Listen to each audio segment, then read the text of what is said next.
समाचार सेवा प्रभाग से प्रस्तुत है साप्ताहिक कार्यक्रम पब्लिक स्पीक।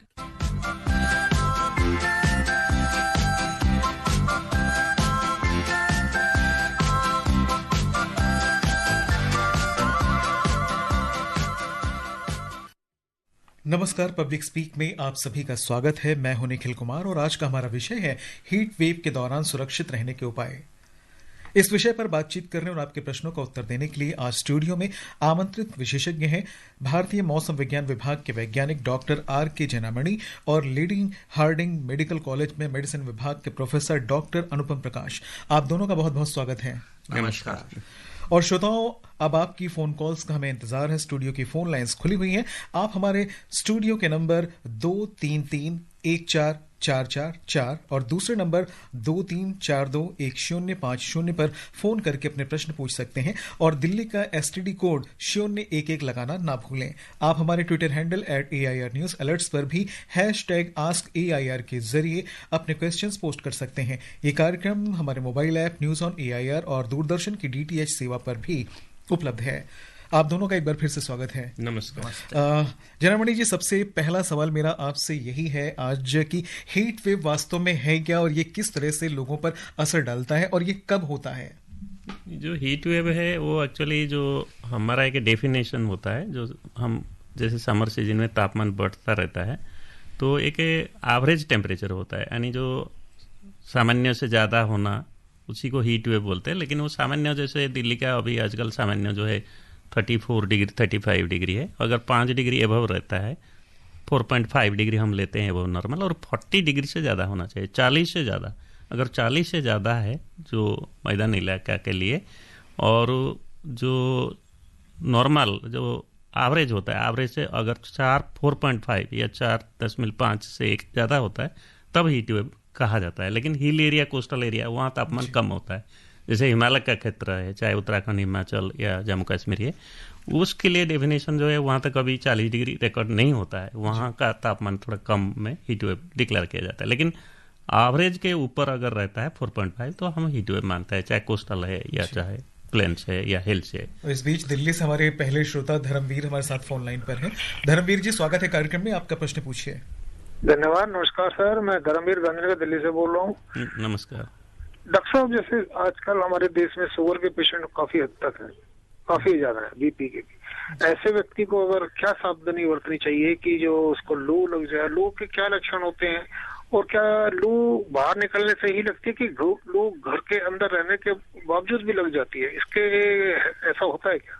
जी, डॉक्टर अनुपम प्रकाश आपके सवाल का जवाब देंगे। नमस्ते, बहुत अच्छा सवाल आपने किया है। ऐसा है कि गर्मी की लहर, जैसा कि डॉक्टर साहब ने बताया, अभी इस समय गर्म काफ़ी है और अगर ज़्यादा रहेगा तो हम सभी को ध्यान रखना वैसे भी बहुत ज़रूरी है और इस समय हम बहुत ध्यान रखें। शुगर के मरीज़, जैसे आपने बताया, अगर शुगर के मरीज़ का शुगर कंट्रोल चल रहा है और बाकी बीमारियां नहीं हैं तो इतना खतरा नहीं रहता है। लेकिन अगर शुगर ज़्यादा है तो वैसे ही शुगर ज़्यादा की वजह से पेशाब में शुगर और पानी की मात्रा ज़्यादा चली जाती है, तो ऐसे लोगों को गर्मी से जो डिहाइड्रेशन कहते हैं, पानी की कमी होने की संभावना बहुत ज़्यादा रहती है।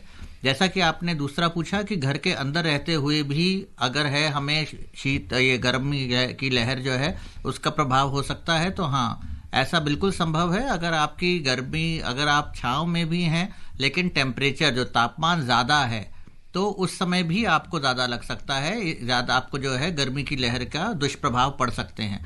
ये ज़रूरी है ध्यान रखना कि छाँव में रहने से हमारा बचाव होता है, लेकिन ये नहीं है कि छाँव में रहने से हम बिल्कुल जो है असर से बच जाएंगे, ऐसा संभव ज़रूरी नहीं है। आपको देखना पड़ेगा कि आपकी हवा चलती रहे तो जो है आप फिर बचे रहते हैं, तो गर्मी से बचना ज़रूरी है। जैसा कि आपने तीसरा सवाल पूछा कि लू लगने के क्या जो है महसूस, कैसे पता चलेगा कि लू लग रही है, तो ये बहुत ज़रूरी है कि अगर आपको लगता है कि चक्कर आ रहा है, सर में दर्द है, आप जो है किसी चीज़ पे ध्यान नहीं लगा पा रहे हैं, आपको जो है प्यास ज़्यादा लग रही है या आपका दिमाग का संतुलन हिल रहा है, तो ये सब चीज़ें जो हैं, जी मितला रहा है, ये सब चीज़ें जो हैं, ये सब सिम्टम्स हैं कि आपको गर्मी की लहर का असर हो रहा है। तो इसमें ज़रूर डॉक्टर साहब को दिखाएं, क्योंकि ये और भी चीज़ों के लक्षण हो सकते हैं। कई बार शुरुआती तौर पे जो है पैरों में आपको क्रैम्प्स हो रहे हैं, दर्द हो रहे हैं, या आप शाम को आते हैं या दोपहर में भी आपको लगता है कि बहुत ज़्यादा थक जाते हैं, जिसे हम लोग हीट एग्जॉस्शन कहते हैं। ये सब जो है गर्मी की लहर के अलग अलग दुष्प्रभाव हो सकते हैं। और दरभंगा से हमारे साथ अगले श्रोता है मोहन पासवान जी। मोहन जी, आपका सवाल पूछिए। सर इकट्ठे प्रणाम। प्रणाम। सर, गर्म तरंग से बचने के सर्वोत्तम उपाय, खान पान एवं सावधानियां क्या क्या है सर? डॉक्टर, गर्म लहर से बचने के लिए बहुत ज़रूरी है कि पानी नियमित मात्रा में पीते रहें। ये बहुत ज़रूरी है, क्योंकि जैसा मैंने अभी बताया कि डिहाइड्रेशन जो है, गर्मी में पानी ज़्यादा हम लोग लूज़ कर जाते हैं अपनी त्वचा से और सांस से। तो ये ज़रूरी है कि आप पानी की मात्रा ज़्यादा लें। इसके साथ ही तरल पदार्थ भी लेना ज़रूरी है। अगर आपको ब्लड प्रेशर नहीं है, शुगर नहीं है, दिल की बीमारी नहीं है, तो आप तरल पदार्थ ज़रूर लें। नमक, चीनी और ये जो है नींबू है, ये डाल करके शिकंजी बना करके आप ले सकते हैं, अगर आपको बाकी बीमारियां नहीं हैं। नहीं तो सिर्फ पानी लें और थोड़ा सा नमक डाल करके लें, अगर ब्लड प्रेशर नहीं है। तीसरी चीज, जैसा कि अभी बात हुई थी, आप छांव में रहें। कोशिश करें, अगर आपको जाना है किसी काम से तो सवेरे जाएं या शाम को जाएं। दोपहर में, भरी दोपहरी में बाहर का नहीं जाएं, मना है। हाँ जी। और अगले श्रोता हमारे हैं राजेंद्र हैं, हिसार हरियाणा से। राजेंद्र जी, स्वागत है, सवाल पूछिए। नमस्कार जी निखिल जी, और डॉक्टर साहब जो लेडी हार्ट के डॉक्टर आया साहब आए, उनको भी नमस्कार जी। नमस्ते। 1 साल से लेकर 10 साल तक के बच्चे को जी दिन भर में कितना पानी पीना चाहिए जानना था, और पानी कम पीने से क्या नुकसान हो सकता है, ज्यादा पीने से क्या मतलब इसके फायदे हैं या मतलब नुकसान है। अब बच्चे जैसे हम या दिन भर में कहीं भी सफर में जाते हैं तो जूस पैक में होता है, तो वो पिलाना अच्छा है या नहीं पिलाना चाहिए, इसके बारे में जानना था। देखिए, गर्मी की लहर से बचने के लिए ये बहुत ज़रूरी है कि सभी लोगों का बचाव हो। लेकिन हाँ, आप बिल्कुल ठीक कह रहे हैं, कम उम्र के लोग जो हैं, बच्चे जो हैं और जो बुजुर्ग हैं, उनको बहुत ही ध्यान रखने की ज़रूरी है, क्योंकि इन लोगों में जो है गर्मी की लहर से जो तापमान का संतुलन होता है कई बार ठीक नहीं रहता है। तो ये लोग जो है, जिसे हम हीट स्ट्रोक कहते हैं, हीट एग्जॉस्शन है, इसको गर्मी के दुष्प्रभाव के ज़्यादा ये लोग चांसेस होते हैं कि इनको हो सकते हैं। तो बच्चों को, जैसे आपने कहा, देखिए इन लोगों में जो बिल्कुल ही नवजात शिशु होते हैं, उनके अलावा उनको तो वैसे ही माँ का दूध दिलाना ज़रूरी है। लेकिन बाकी जो बच्चे हैं, उनको पानी का ऐसा ज़रूरी नहीं है कि आपको कोई नियम रखना है कि इतना ही पानी दिलाना है। आमतौर पे जो नॉर्मल आदमी होता है, उसको कितना भी आप पानी दिलाएंगे, वो अगर पानी की कमी नहीं है तो वो बर्दाश्त कर लेता है, और अगर ज़्यादा होता है तो पेशाब के रास्ते निकल जाता है। जब तक कि, जैसा मैंने कहा, ब्लड प्रेशर की, शुगर की या दिल की बीमारी नहीं है, या कोई और बीमारी नहीं है, गुर्दे की बीमारी नहीं है, तो इन सब स्थिति में आपको ध्यान रखना ज़रूरी है कि कितना पानी लें, और उसमें आप अपने डॉक्टर को दिखाएं। मैं यहाँ पे राय नहीं देना चाहूँगा इस बारे में, लेकिन अगर आपको ये सब बीमारियाँ नहीं हैं तो आप पानी लीजिए। गर्मियों में जो वयस्क लोग हैं, उन्हें कम से कम 4 से 6 लीटर पानी 24 घंटे में पीना ही चाहिए।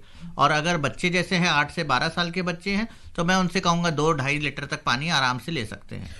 जनामणि जी, मेरा अगला सवाल आपसे ये है कि हीट वेव या इस तरह के मौसम के जो भी अलर्ट्स होते हैं, आम लोगों तक पहुंचाने में ऑल इंडिया रेडियो या न्यूज़ के जरिए हम पहुंचाते रहते हैं, लेकिन सरकार के कौन से ऐसे उपाय हैं जिनके जरिए आम व्यक्ति भी मौसम के बारे में या फिर हीट वेव या फिर रेन के बारे में या किसी भी चीज़ के बारे में जानकारी आसानी से प्राप्त करे? कोई ऐप हो या वेबसाइट हो, उस तरह की चीज़ें? नहीं, देखिए, जो बिल्कुल जो mosum.gov.in है हमारा वेबसाइट है, जो गूगल में जाके भी IMD अगर टाइप करेंगे तो आपको मिलेगा। वेबसाइट में सारा डाटा मिलता है, सर्च मार के। और दूसरा, जैसे आप बताए, कुछ हमारा ऐप है, स्पेसिफिक ऐप है, जैसे हमारा मेन जो दामिनी ऐप है, जैसे बिजली गिरता है तो दामिनी ऐप में जाएंगे, तो मौसम ऐप भी हमारा है, भारत मौसम विज्ञान विभाग का जो मौसम ऐप में आप कहीं भी लोकेशन, कोई पंचायत या कोई विलेज का भी, आप कितना तापमान होगा और जो 7 दिन तक आपको मिलेगा, हीट वेव का कंडीशन क्या होगा, मतलब उष्ण लहर का जो स्टेटस है, वो भी आप मिल सकता है। लेकिन आजकल जो है मोबाइल में मैसेज जाता है आपके पास। अगर जैसे कोई गांव का आदमी है, उसके पास स्मार्टफोन नहीं है, तो नॉर्मल फोन में भी मैसेज आता है, तो जरूर वो मैसेज को देखें। हम लोग उसको बोलते हैं कॉमन अलर्टिंग प्रोटोकॉल। तो कॉमन अलर्टिंग प्रोटोकॉल का इस्तेमाल कहाँ होता है, जैसे कोई भी सीवियर वेदर हो, चाहे चक्रवात हो, चाहे हीट वेव हो, चाहे हेवी रेन या फ्लड हो, तो हर नेचुरल डिजास्टर का, यानी कोई भी अगर आता है, जो आपदा आता है, तो हर आपदा के लिए वो मैसेज आता है। तो इसीलिए एक जागरूकता चाहिए, हर सिटीजन जो है अपना मोबाइल चेक करते रहें, ठीक है। तो अभी हीट वेव का जैसे स्पेल तो नहीं है, अभी शुरू हो रहा है 16-17 तारीख को, तो मैसेज भी जाएगा। तो येलो, ऑरेंज, रेड अलर्ट होता है। तो जैसे डॉक्टर साहब बताया कि ऑरेंज अगर रेड अलर्ट जारी है हीट वेव का, तो बाहर निकलने से पहले अपना मोबाइल को चेक करें कि कहीं ऐसा अलर्ट तो नहीं है हीट वेव का, क्योंकि जागरूकता और अपने को सेफ्टी रखना बहुत जरूरी है। मध्य प्रदेश से इंदौर से हैं अनिल कोचले जी हमारे साथ में। अनिल जी, आपका प्रश्न पूछिए। सर, आपको हमारा नमस्कार। और हमारा सवाल है, 3 सवाल छोटे छोटे हैं। पहला सवाल ये है कि कौन से तापमान को रेड, येलो, इसमें येलो में गिना जाता है। और दूसरा सवाल ये है कि जिन शहरों में या देश के कई भागों में तापमान 40 और 45 डिग्री से ऊपर जाता है, तो उस समय जो समस्या होती है वह सबसे ज्यादा स्किन की समस्या होती है। और जो 2 व्हीलर चलाते हैं उनको तेज धूप से आंखों में परेशानी होती है। तो इन सबसे बचने के लिए क्या उपाय करना चाहिए? बिल्कुल जैसे बताया कि अभी जैसे राजस्थान में जो है 40 से ज़्यादा चल रहा है ऑलरेडी, जैसे मैंने बाड़मेर, जोधपुर है या जैसलमेर है, तो वहाँ जो तापमान है बहुत ज़्यादा चल रहा है, 43-45 डिग्री है। और जहाँ तापमान 40 से ज़्यादा होता है नॉर्मली हीट वेव का अलर्ट इशू किया जाता है। और जैसे मैंने बताया, येलो अलर्ट मतलब आप अपने को अपडेट रखिए, चाहे ऑल इंडिया रेडियो हो, दूरदर्शन हो, कोई भी मतलब प्रेस से या हमारा वेबसाइट या हमारा ऐप के थ्रू में अपने एरिया का तापमान पहले जानकारी ले। अगर 40 से ज़्यादा है तो नॉर्मल येलो अलर्ट होता है, लेकिन अगर 42-43 चल रहा है तो ऑरेंज आता है। ऑरेंज मतलब आपको फुल प्रिपेयरनेस करना पड़ेगा, बाहर निकलने से पहले जैसे कपड़ा ढंगना पड़ेगा, और आप अपने पानी, और जैसे बताया नींबू पानी और जो भी पानी हाइड्रेटेड रखिए। और पर्टिकुलरली जो 2 व्हीलर में जाते हैं उनको हीट वेव का अटैक ज़्यादा संभावना है, क्योंकि आप पूरा ओपन में ड्राइव कर रहे हैं। नॉट ओनली बहुत ज़्यादा तापमान में, हमारा जो माप होता है तापमान, वो डोर के अंदर हमारा जो स्क्रीन है, टीवी स्क्रीन के अंदर छाई में मापते हैं हम तापमान। वहाँ अगर 43 डिग्री रिकॉर्डेड है, तो अगर आप खुले रास्ता में जा रहे हैं, 2 व्हीलर ड्राइव कर रहे हैं, तो जरूर 50 डिग्री को सामना कर रहे हैं। तो वो देखते हुए आप 2 व्हीलर में मत जाइए, अगर जा रहे हैं तो बॉडी को पूरा कवर करके, और बार बार जैसे बताया कि आप छाई की जगह में रेस्ट करें और अपने हाइड्रेट करके फिर जाए। और ये जो हीट वेव है इसके लिए बहुत सारा प्रिकॉशन और अलर्ट और वार्निंग के साथ चले। डॉक्टर अनुपम, आप क्या सलाह देना चाहेंगे उन्हें? नहीं, मैं यही सलाह दूंगा कि जैसा इन्होंने कहा 2 व्हीलर पे बिल्कुल सही बात है, चमड़ी जो है बिल्कुल जो है खुश्क हो जाती है। इसमें आपको पानी की मात्रा ज़्यादा लें, जैसा मैंने कहा, और तरल पदार्थ वाले, जैसे डॉक्टर साहब ने भी कहा, चाहे नींबू पानी लें, चाहे नारियल पानी लें। दूसरी चीज़ है चाय, कॉफ़ी और बाकी जो कोल्ड ड्रिंक्स वगैरह होते हैं वो ना लें, क्योंकि उनसे वैसे ही डिहाइड्रेशन थोड़ा सा होता है, पेशाब ज़्यादा होता है। तो इन सब चीज़ों का बाहर जाने से पहले नहीं सेवन करें, वो बेहतर है। दूसरी चीज़ जैसे कहा कि हाँ, स्कूटर पे या आप खुले में जाते हैं, तो अगर आप पैदल भी चल रहे होते हैं, जितना तापमान ज़्यादा होता है तो आंखों में सूखापन या आपको गर्मी लगती है। तो उसमें यही है कि आंखें जो है ठंडे पानी से धोएं, या फिर जो है चश्मा लगाते हैं तो चश्मा लगा करके ड्राइव करें। ये ज़रूरी नहीं कि काला चश्मा लगाएं, लेकिन अगर आप सिर्फ ग्लासेस लगाते हैं, प्लेन ग्लासेस, तो भी उससे आप गर्म हवा से आपकी आंखें बचती हैं। तो ये ज़रूरी है कि आप जो है आंखों का, चमड़ी का, ये ज़रूर इसका ध्यान रखें। और पानी की मात्रा लेना बहुत ज़रूरी है। बलरामपुर उत्तर प्रदेश से रिंकी हमारे साथ है।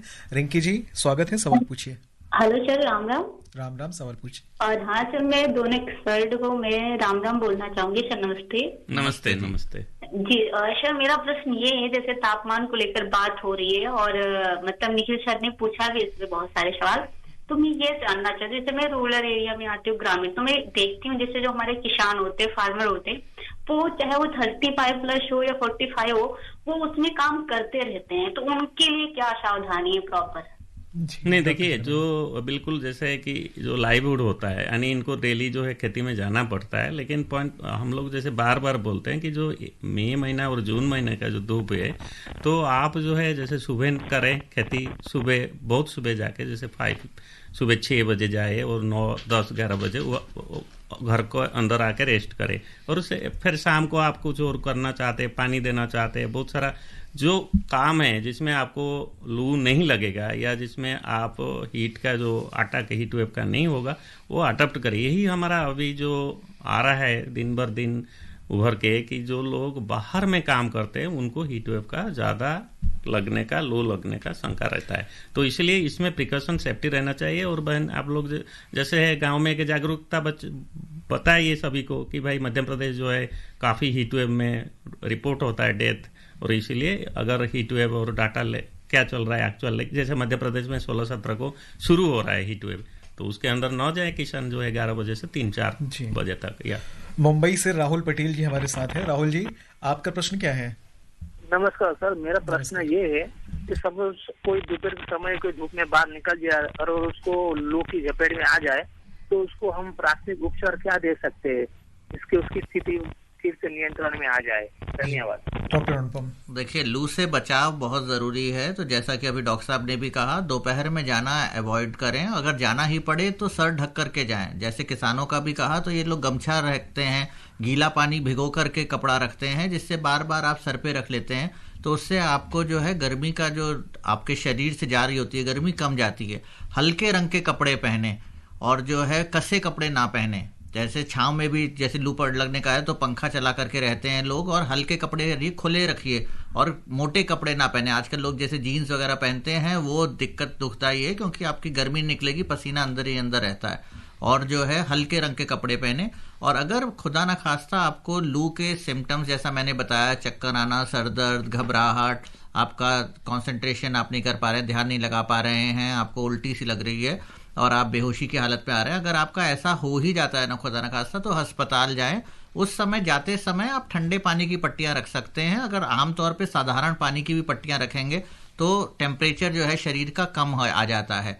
तो ये ज़रूरी है कि आप चाहें कितना भी जो है ठंडक में रखें, उसे छाँव में रखें, कपड़े से जो है ठंडे पानी की कट्टियाँ रख करके उसका जो ताप है वो कम करने की कोशिश करें और अस्पताल लेकर के जाएं। अगर होश में है तो ठंडा पानी ज़रूर पिलाएं, जिससे कि टेम्परेचर शरीर का कम हो सके। डॉक्टर जनामणि, आपसे पूछना चाहूँगा, जैसे आजकल जो माहौल चल रहा है, ऐसा माना जाता है कि टेम्परेचर काफी नॉर्मल से बढ़ चुका है, वैश्विक स्तर पर भी बढ़ोतरी आ चुकी है। भारत में शायद वैसी स्थिति नहीं है, अभी तक ऐसा सुनने में नहीं आया। तो इन सारी चीजों को ध्यान में रखते हुए सस्टेनेबल कूलिंग किस तरह से की जा सकती है? नहीं, देखिए, जो आप बताया ऐसा नहीं कि भारत में भी तापमान बढ़े नहीं है। भारत में भी जो 0.6 डिग्री जो पिछले 6 साल 100 ईयर्स में बढ़े हैं एक्चुअली, और इवन हीट वेव का जो संख्या है उसका भी बढ़ा है और इंटेंसिटी भी बढ़ा है। पिछले बार दिल्ली में तो बहुत ज्यादा हुआ था।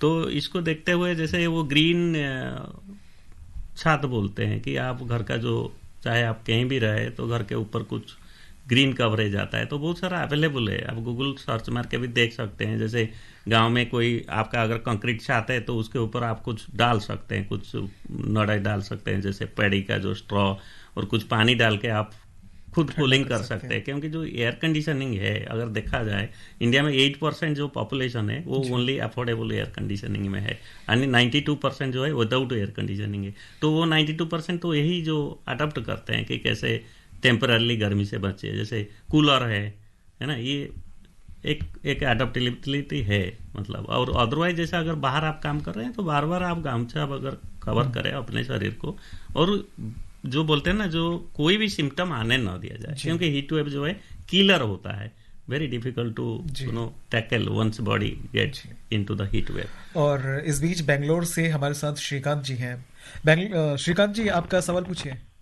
नमस्कार जी। नमस्कार। मुझे इस बात की बहुत खुशी है कि IMD के प्रधान हम लोग न्यूज में सुनते थे, आज उनसे बात करने का मौका मिल रहा है। धन्यवाद। बहुत बहुत नमस्कार आपको। नमस्कार। बहुत बहुत। भाई साहब, मेरा सवाल ये है कि जिन शहरों में कभी लू नहीं चली वहाँ भी अब लू चलने लगी। हमारे बेंगलोर में पिछले सीजन में एक दिन की लू चली थी। और दूसरा ये कि आप लोग की तरफ से एक टोल फ्री नंबर था कि पूरे भारत का टेम्परेचर मिलता था, उस नंबर को कृपया फिर से चालू करवा दीजिए, वो बंद कर दिया गया। और अंत में एक बात ये कहना चाहूंगा, आपने अभी जो कहा 8% के पास एसी है, भाई साहब वो 8% जो गर्मा फेंकते हैं ना 922 को, उसको भी सहन करना पड़ता है। नहीं, बिल्कुल आपका सारा जो पॉइंट है, जैसे बताया कि हमारा जो टोल फ्री नंबर था, मैं बिल्कुल कोशिश करूंगा उसको दोबारा चालू करने के लिए। और जैसे बताया कि अर्बन हीट आइलैंड जो होता है, कोई कोई सिटी में कंक्रीट बढ़ने के कारण और ग्रीन कवरेज कम होने के कारण, जैसे बैंगलोर है, कहीं कहीं है, अर्बन हीट आइलैंड डेवलप हुआ है। और ज़रूर आप जो बताया और जो एक्सपीरियंस वहाँ से किया है, धन्यवाद है। और दूसरा आप जो बताया कि जो एसी से जो गर्म निकलता है, वो तो बिल्कुल एक कारण है कि जो पास वाला जो है ना, क्योंकि कहीं से निकलता है और कहीं भी गर्मी होता है, तो वो बिल्कुल सारा पॉइंट जो है, अभी तो वही प्रश्न पूछे थे कि भाई जो सस्टेनेबल कूलिंग जो है वो कौन सा सोल्यूशन है जो सस्टेनेबल कूलिंग करता है। तो सस्टेनेबल कूलिंग में तो ये बोलूँगा, जो पुराना जो हमारा घर बनता था जिसमें छत और जिसमें वॉल जो है बहुत थिक होता था, और इवन मिट्टी का भी घर होता था जो नेचुरल कूलिंग था, वो तो जरूरी है। आजकल भी वही बड़े बड़े मीटिंग में यही डिस्कशन हो रहा है। धन्यवाद जी। जनरमणि जी, एक छोटी सी चीज यहाँ पर और पूछना चाहूंगा। आजकल ये भी सुना जाता है कि कोस्टल एरियाज और हिली एरियाज में भी अब लू का इफेक्ट देखा जा रहा है, क्योंकि अभी जो उन्होंने सवाल पूछा उससे मुझे याद आया। बिल्कुल, जैसे हिमाचल प्रदेश है, अभी जितना हीट वेव मिला है हमको, अभी एक ही स्पेल गया, वो स्पेल में हिमाचल प्रदेश में ज्यादा मिला है, क्योंकि जो हिल एरिया है वहाँ भी काफी जो अर्बनाइजेशन हो चुका है, चाहे आप हिमाचल हो, उत्तराखंड हो, जम्मू कश्मीर हो, और जो कोस्टल एरिया है आप तो सभी देखे हैं हम लोग। कोस्टल एरिया में तो सारे बिग सिटीज, बॉम्बे हो, मद्रास हो, सभी कोस्टल सिटी, अभी बॉम्बे में भी तो हीट वेव हुआ था। अभी मार्च में टेम्परेचर जो है 38 जो है 8 डिग्री 9 डिग्री अब नॉर्मल था बॉम्बे में। तो ये ट्रेंड है, वो तो not only in India, New York से लेकर के कहीं भी आप जाइए तो ग्लोबल वार्मिंग, क्लाइमेट चेंज का इम्पैक्ट है। तो इसीलिए तो अभी हम लोग ग्रीन एंड जो जीरो जो बोलते हैं कि जीरो कार्बन की बात करें 2070 में हमारा पीएम साहब। या और जयपुर राजस्थान से प्रमोद हमारे साथ हैं। प्रमोद जी, आपका सवाल क्या है? जी नमस्कार। मैं खाली पेट या स्पाइसी भोजन जो लेते हैं या इम्यून सिस्टम जिसका डाउन है, उनको भी लू का वो है क्या? दूसरा क्वेश्चन है कि हमें इमरजेंसी दवा उस समय क्या रखनी चाहिए, जैसे इलेक्ट्रोल पाउडर या और भी कोई दवा। तीसरा क्वेश्चन ये था कि जो फ्लैक्चुएट होता है, जैसे एसी से एकदम से बाहर निकलते हैं, जो फ्लैक्चुएट होता है जैसे कार से या घर से बाहर, वो उसमें कितना घातक है, प्लीज बताइए। डॉक्टर अनुपम। देखिए, पहली चीज है कि आपको अपने पास पानी और तरल पदार्थ रखें, वो जरूरी है, और उसका सेवन करते रहें। हर थोड़ी देर पे पानी या तरल पदार्थ लेते रहें, वो जरूरी है, जिससे कि आपको जो है पानी की कमी ना हो और लू ना लगे। ऐसे ही कई और फल आते हैं आजकल, फल का सीजन है, तरबूज है, खरबूजा है, लीची है, ये सब लेने से फिर पानी की मात्रा शरीर में ज़्यादा रहती है, तो आप इसका सेवन करें, लू लगने के चांसेस इससे कम हो जाते हैं। और आपने पूछा कि ये कार से बाहर अगर निकलते हैं या ये जरूरी है कि अगर आप ठंडे से गर्म में जाते हैं, गर्म से ठंडे में जाते हैं, तो उससे लू का प्रभाव पड़ने के चांस नहीं होते हैं। लेकिन टेम्परेचर फ्लक्चुएशन से आपका इम्यून सिस्टम, जो आपने कहा, तो इम्यून सिस्टम कम हो जाता है आपका, जो है उसमें आपको इन्फेक्शन जैसे नज़ला, जुकाम या वायरल इन्फेक्शन जैसे फ्लू के हैं, ये होने के चांसेस बढ़ जाते हैं। दिल्ली से एनपी सिंह फोन लाइन पर हैं। एनपी सिंह जी, सभी आपका सवाल। पैनलिस्ट को मेरा नमस्कार। नमस्कार। मेरा बड़ा सिंपल सा 2 क्वेश्चन है। सबसे पहले तो क्वेश्चन ये है कि मान लो लू लग गई, अब इमीडिएटली हमें एसओएस क्या करना है? दूसरा क्या है कि अब हॉलीडे सीजन आ रहा है, कोई ना कोई कहीं ना कहीं जाता है, जो हिल स्टेशन घूम आए हैं वो दूसरी जगह जाएंगे, तो वहां पर अगर गर्मी है तो हमें उस चीज से वो क्या क्या प्रिकॉशन रखें ताकि भाई वो, या मतलब वो लग जाए तो क्या हो? जी देखिए, लू से बचाव ही जो है, prevention is better than cure वाली बात है, तो बचाव ही सबसे ज्यादा जरूरी है। और हाँ, बच्चों की छुट्टियां हैं, जरूरी है कि घूमने जाएं, ये भी बहुत जरूरी है, लेकिन आप घूमने के लिए शहर से बाहर ना जाएं। अपना सवेरे और शाम के समय बच्चों को पार्क ले जाएं, सवेरे और शाम जो है खेलने के लिए आउटडोर स्पोर्ट्स कराएं। सिर्फ हम लोग जो है हिल स्टेशन का रुख कर लेते हैं, जैसा डॉक्टर साहब ने बताया, हिल स्टेशन पे भी लू और जो गर्मी की लहर है वो बहुत ज़्यादा घातक हो सकती है।